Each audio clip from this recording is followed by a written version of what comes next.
Hey friends, thanks for joining me, Jim Baroud, to hear a few insights from leaders who represent our innovation ecosystem. Today's chat is with Guy Kawaski, the legendary leader in tech and currently the chief evangelist of Canva and the host of Remarkable People podcast, as well as the author of Think Remarkable, his new book that adds to his 11 other books he's published over the years. He was the chief evangelist of Apple and a trustee of the Wikimedia Foundation. Let me tell you my story. So I was born and raised in Honolulu, Hawaii, lower middle class family, kind of the wrong side of the railroad tracks. And I think a turning point in my life was when a sixth grade teacher in public school told my parents to take me out of the public school system, put me in a private school system so I could be going to college. And luckily for me, she did that. Luckily for me, my parents listened and they made the sacrifices. So I got into a private school that enabled me to go to Stanford. And Stanford, I met the person who would get me the job in the Macintosh division of Apple. And I got that job only because of nepotism. And then the rest is history. That's great. All right. So talk to us about, your time at Apple was right during those early years. Tell us what are the most important memories you have of that time? Well, most of those memories are dominated by Steve Jobs because he was such a, larger than life character. And I think that I would not be where I am were it not for Steve Jobs. I learned about innovation. I learned about management or mismanagement. I learned about changing the world and, evangelism and all of this. And he was a very difficult person to work for, but I would not trade those times for anything. And I know a lot of people who work for Steve Jobs. I don't think any of us regret it. So I would do it again in a second. Got it. And then you left. Why did you leave Apple again? I left Apple twice, both times to start companies. And then a third time, Steve offered me a job and I turned him down. So, I figure those three moves probably cost me, I don't know, $250 million. That's not that Ouch. much money. Not at all. Not at all. Oh my God. And then you've obviously been involved in several things. And as an evangelist. So, but you did garage.com and talk to us about that venture. Yeah. So garage.com, the vision was that venture capital was kind of a closed box, closed system, and you had to know somebody to get funding and all that. So what we wanted to do was democratize venture capital. And also the other side was a closed system where not only could entrepreneurs not get to investors, but people who are not venture capitalists in the Menlo Park, Silicon Valley sense, they could not get to entrepreneurs. So we wanted to open up the system so that people who were entrepreneurs who weren't connected and people who wanted to invest but weren't connected could meet each other. So that was the, two wings of the butterfly theory. And how long ago was that? Oh my God, that was like 90,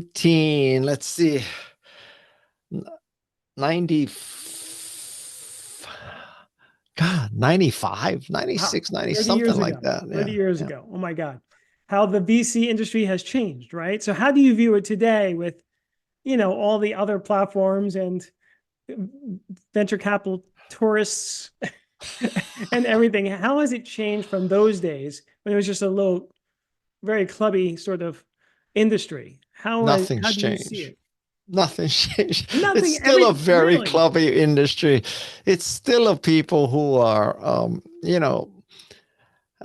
they think that they are omniscient and omnipotent. They think that, they make markets. They think that they're swashbuckling, high risk individuals, and really they're just sheep. And, I don't have a lot of positive things to say about venture capital.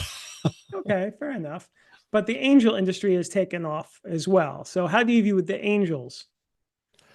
I have been an angel investor. I have not raised money in decades, so I can't tell you I'm very familiar with this. I think that entrepreneurship or entrepreneurial organizations are easier to start because you don't need to buy so much hardware, for example, right? I mean, you don't buy rooms full of servers anymore. You just use AWS. And so that's a very big difference. So I think many more people can start companies, but that's good news, bad news, right? So anybody can start a company, but that means anybody can start a company. So there's much more competition. Um, Entrepreneurship is never going to be easy. And if it were going to be easy, more people would do it and be successful. That's just the way it is. The factors that make it hard are going to change, but it's always going to be hard. And I think that's good, because if it was too easy, it would just lead to a just overpopulation of shit. And we need to prevent the creation of shit if we can. For sure, for sure. But as you know, entrepreneurship has gotten so popular and so romanticized, right? You have an idea, you're a billionaire, and that's been the way it's been for a long Yeah, time. that's how it always works. So let's talk about your book. You impart, 9 principles in 3 buckets: growth, grit, and grace. If you were imparting that to a young entrepreneur, which I think is relevant for everyone, but let's talk about a young entrepreneur. How should he or she view this book and some of the principles? Well, I think that the basis of the book is, as you say, growth, grit, and grace. And it starts with the growth mindset that if you're a young entrepreneur or any age entrepreneur, you should believe that you can learn new skills, you can enter new markets, you can create new products. That is, you can grow. But if you do that, you have to be prepared to be vulnerable and wounded, because if you try to grow, you're not going to instantly achieve success. So you have to have grit. And then, knock on wood, if you're successful, I hope towards the end of your career, you embrace an attitude of grace, which is that you pay back society and you help the next generation. But it all starts, I think, with, there's several ways to figure out what to make. So one theory is you make what you want to use, and then you hope you're not the only nutcase that wants to use it. I would say that that explains Apple, right? Luckily for Woz and Jobs, more people wanted a personal computer than the two of them, knock on wood. So that's one method. Another method is to work backwards from the customer. So instead of forward from what you can and like to do, you work backwards from what people need, and then you create what they need. Another method is to go and actually see what people are doing, to see what they need. Or even better, you go and be, which means that you go and work in their shoes and see what it's like and figure out how to make those roles easier. So I just named 3 or 4 methods to create products and stuff, but I got to tell you, don't underestimate the importance of luck, like being in the right place at the right time. For sure. And then, of course, it's about persistence, right? With grit. Yeah, right? there's no successful entrepreneurs who aren't gritty. I mean, maybe some people are more gritty than others, but it takes grit. It's not that easy. Yeah. And now you mentioned the growth mindset, right? It's so important to keep learning, especially as technology moves so quickly, right? So how do you view AI, in the parameters of your book? Well, in the parameters of my book, I love AI. I think AI is an absolute total game changer, like maybe bigger than the Industrial Revolution, maybe bigger than the internet itself. I was saying that I think AI is a humongous deal, bigger than maybe the Industrial Revolution and even the internet. And I think that as an entrepreneur, you have to embrace. Now, I'm not saying you have to be an AI entrepreneur, but in building an organization today, you need to take advantage of AI. And it would be like if we were 10 years ago, and I would tell you that, if you're starting a company 10 years ago, you have to take advantage of cloud-based solutions. Or 20 years ago, I would tell you, you have to take advantage of internet, right? I mean, you cannot create a company in these times when there's such a big change happening. And if someone told you, wow, this internet thing is a fad, stick to your 800 number in your fax machine. I mean, hard to imagine you would have been successful. Same thing is true of AI. So again, I'm not saying you should be an AI company. I'm just saying that, AI is one of the major tools in your your quiver of weapons. Got it. And so funding. I know, we just spoke about venture capital. These days, as you know, funding is hard to come by, but the cost of starting a company is also much lower. So how do you view that in this sort of, the historical view of the costs were much greater back then? Funding was also much harder back then, but how has it changed? Well, I think that because costs are lower and there are other means besides venture capital, like, Kickstarter and stuff like that, that works to the advantage of the entrepreneur and makes things easier. But ultimately, it's still going to be hard because there's more people that are now trying because it is easier to get capital and there's less capital required. So yeah, I mean, at the end of the day, I mean, if you sign up to be an entrepreneur, you're signing up for a long, difficult path. Don't get me wrong. No. If you think you're in the venture capital game, you have to ask yourself some very honest questions, such as, are you really a quote unquote venture capital deal? A venture capitalist is looking for putting in $1 million and getting back 20 million in 5 to 10 years. Now, and they don't want to put in just 1 million. Let's say they want to put in 10 million. So they want to put in 10 million now and get 200 million back. And if they're getting 200 million back, that probably means you're a, multi-billion-dollar company. So now what creates multi-billion-dollar companies? Well, probably not a consulting firm, probably not a restaurant, probably not a design firm. I mean, they want to find the next Google or Apple or Cisco or Yahoo or, something like that, or Facebook or OpenAI. They don't want to fund a nice restaurant. Now, there are restaurants who have been venture capital funded, but I would say that's the massive exception to the rule because, how many restaurants have multiple billion-dollar exits? So, yeah, I mean, so if you're a restaurant or if you're you want to start a clothing line or a retail store or something, I would tell you you're wasting your time trying to raise venture capital. Right. And you would probably say if you can bootstrap it, much better, right? Well, Overall. much better. And I have to point out a crucial difference, which is there's a difference between a company that is viable and a company that is venture capital fundable. So a venture capital fundable company can be really a bullshit idea like Theranos, or it can be, Webvan or something like that. So obviously those bullshit ideas raised hundreds of millions of dollars, but they were not viable, right? Now, you could have a perfectly viable company. You could have a great retail store. You could have a great restaurant. You could have a great book publishing business. You could have a great, design consulting service.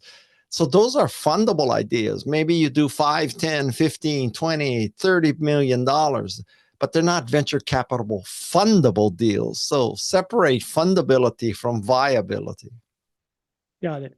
Let's go back to Steve Jobs. You mentioned him. And great, fantastic memories, good and bad, right? But one of the quotes he says is about connect the dots looking backwards. And I'm just curious how you've connected the dots in your own career. Oh my God. I mean, I connected the dots a little bit for you when I tell you that it all started with a 6th grade teacher who convinced my parents to put me into a private school, which led to Stanford, which led to meeting Mike Boych, the guy who gave me the job at Apple. So now I'm an evangelist at Apple, and then I became visible in that. So then I could start garage.com, and then I could come back to Apple. And then, fast forward, now I'm 70 years old, and I'm chief evangelist of Canva. And I could say that if it wasn't for that 6th grade teacher back in Kalihi Valley Elementary School, Melanie Perkins and Cliff Obrecht would have never heard of me to contact me to go to work for Canva. Right? I mean, and it's not like when I was in 6th grade, I said, someday these 2 entrepreneurs from Western Australia are going to figure out that they should hire me for the hottest graphics design company in the world. I mean, if you think I was planning that far ahead, I hate to burst your bubble. Yeah, no, I get it. But when you say evangelist, that seems like an amazing job. What does that mean Yeah. for you? Well, first of all, Jesus was before us. Okay, but there was a 2,000-year gap. And the word evangelism comes from Greek roots that means bringing the good news. So what an evangelist does is bring the good news. Jesus brought the good news of eternal life, and a guy brought the good news of increased creativity and productivity with a Macintosh. And today I bring the good news of Canva, which is that design has been democratized and anybody can be a better communicator because you can create beautiful designs all by yourself. And so that's all good news. So what an evangelist does is bring the good news. Got it. And so you travel around the world highlighting Canva, how it's democratizing design, right? I I have done that, but I'm telling you, I'm 10 years in and Canva is so successful. We have like 175 million active users. I mean, I could sit in this little studio for the rest of my life and Canva would be successful. Looks like you've done your job with Canva. But, speaking about AI, how do you think AI will affect Canva? Well, with AI in Canva, it's for generational AI. So if you're in Canva and, sometimes you need a picture, I'm being facetious now, but let's say, I love this story that, the Chinese proverb that you have to stand by the side of a river for a very long time before a Peking duck will fly in your mouth. So, that in other words, you got to go seize the day. The day is not going to go fly in your mouth, right? The Peking duck is not going to deliver itself to you. So now let's say you wanted to illustrate that with a picture of a guy standing by the side of the river with a Peking duck in his mouth. Like, go find me that picture in the existing photo archives. But now you can just go to Canva and say, I want a picture of a guy standing by the side of a river with a Peking duck in his mouth. And 5 seconds later, you would have that picture. Oh my God. So it's going to be an asset, an additional tool in the toolkit for Yes. Canva, And right? also to generate text, a la Chat GPT. Right. Amazing. You talk about imposter syndrome. Yes. And I just wanted to know how that's affected you in your career. Well, like most men, I'm in denial about the imposter syndrome.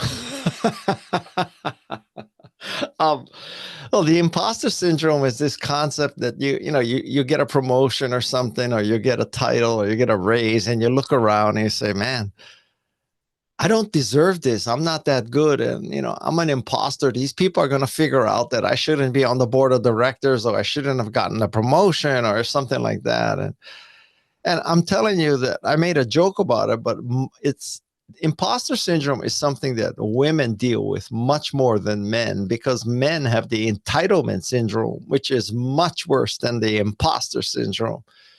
So I think the way to overcome the imposter syndrome is, first of all, understand that everybody, at least everybody who's conscious and smart, has some kind of self-doubt. If you don't have some self-doubt, you're probably just a 24-karat asshole. So that's number one.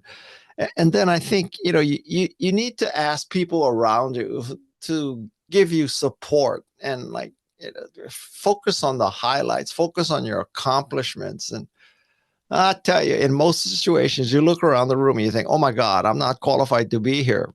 You are. You are.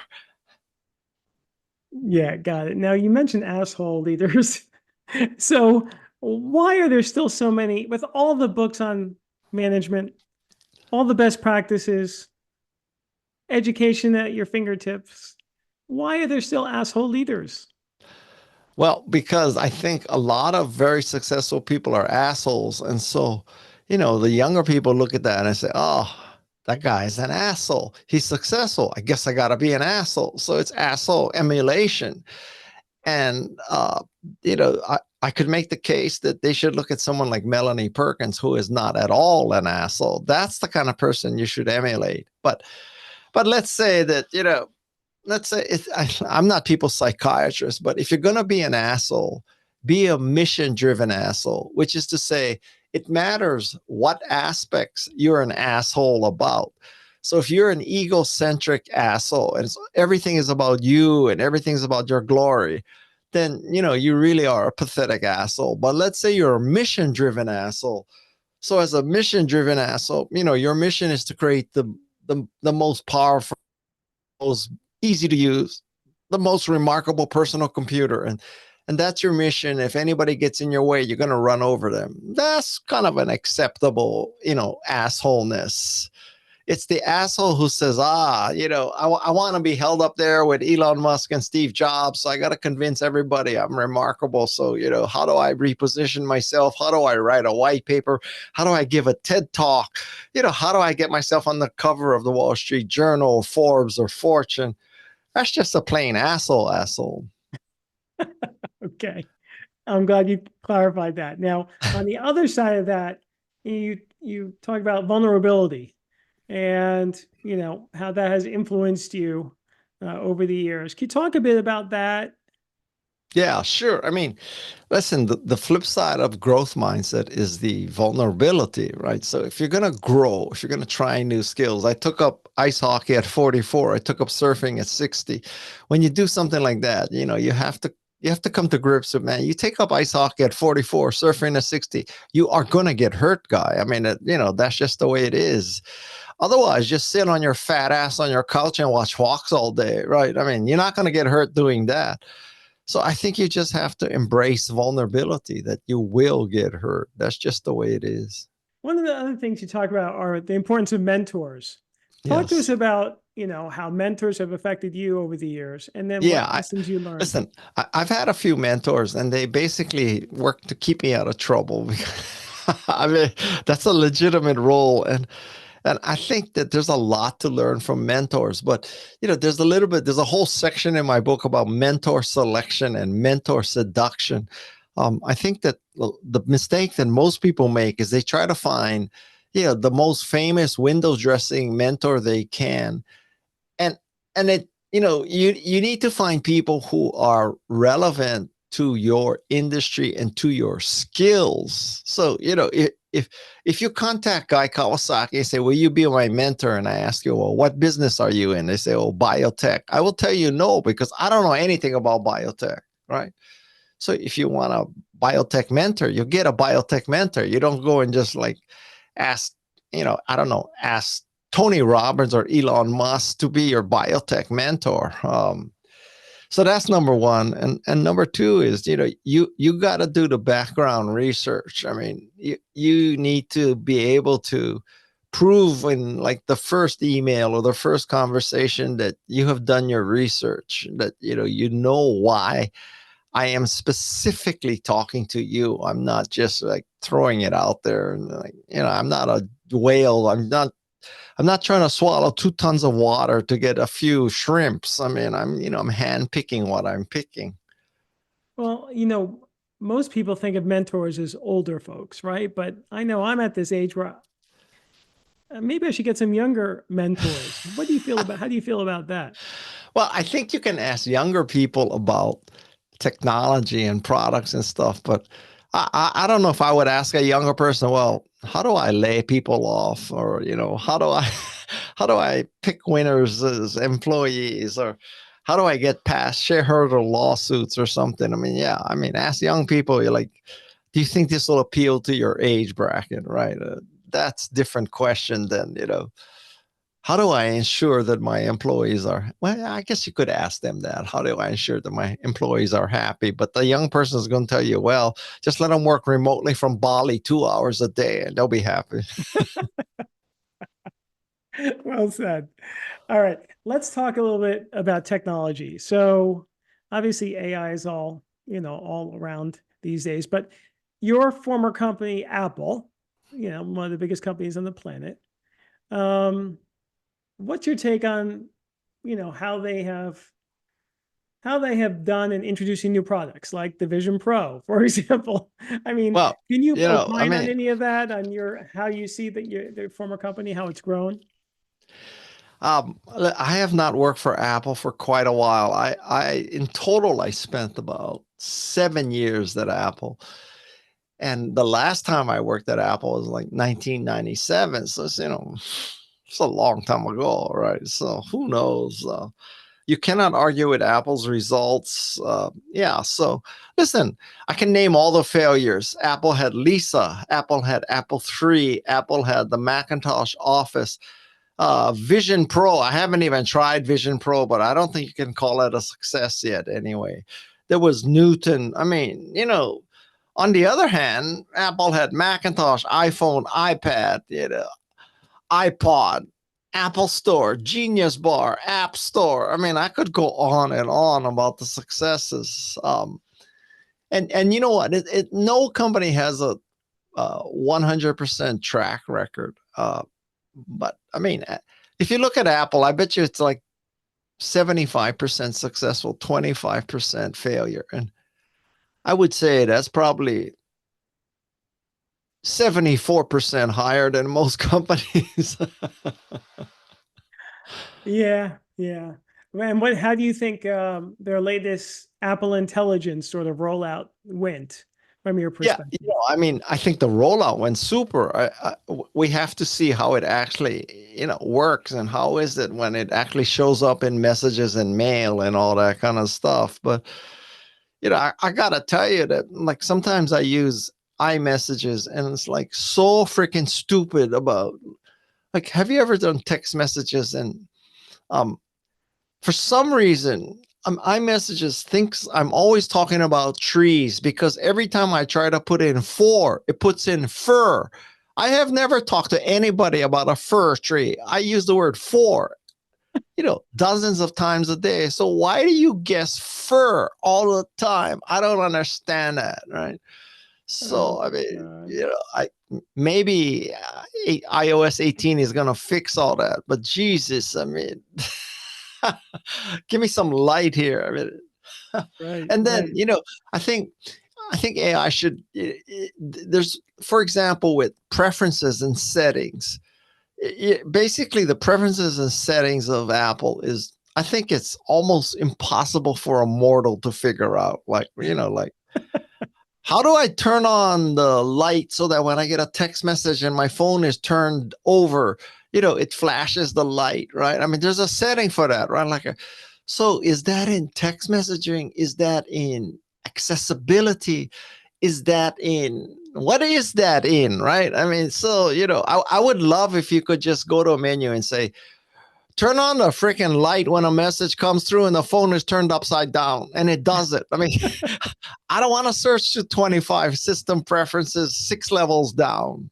Oh my God.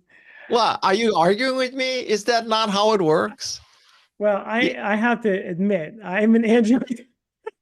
yeah, okay, I'm a podcaster, right? So, like, I don't have the phone in this room right now because the worst thing in the world would be if the phone rang right now, right? And this microphone would pick it up. And I know at some level, like, okay, so I can go on this, I can turn down the ringer, but then I think some people, they can bust through that limit because I put them as emergency contact. And I can go on airplane mode, but then airplane mode, does it turn off Bluetooth and Wi-Fi or just Bluetooth? And then if and I know there's do not disturb, but does do not disturb, does that apply to my emergency contacts too? And God forbid if you figure it out, right? And I get it perfect for this podcast, so nobody but God can get through and make my phone buzz. Like, let's say I get to that point, right, without turning it off. I tell you, I will spend the next week trying to undo all those settings. Like, which setting made that? Was it do not disturb? Was it airplane? Was it I set the volume of the ringer low? Was it because I turned off all my emergency contacts? Like, how do I reverse what I tried to overcome? Forget it. I mean, I want to just say to my phone, hey, do not disturb me right now for the next hour. Yes, exactly. Oh my God, technology. It's so confusing sometimes. So let's go back to the book, Guy. Again, so many wonderful insights. You might have mentioned this already, but what's the first step for someone who wants to make a difference and become remarkable? Well, you actually said the first step, because most people ask, what's the first step to being remarkable? And the answer would be, the first step to being remarkable is not to decide to be remarkable. The first step to be remarkable is to decide you're going to make a difference. So the way it works is you make a difference, and then people will have no choice but to think you are remarkable. So now, what can you do to make a difference? And that would be to make the world a better place. Now, you don't have to be Jane Goodall or Steve Jobs. You just need to make the world a better place. So you could be a sixth grade elementary school teacher. You could be a girls soccer coach. You could be a boss in a fast food restaurant that helps some kid, get through high school and into college. I mean, you don't have to be Steve Jobs or Jane Goodall to be a remarkable person. You just need to help make a difference. And then over the course of your lifetime, people will consider you remarkable for helping make the world a better place.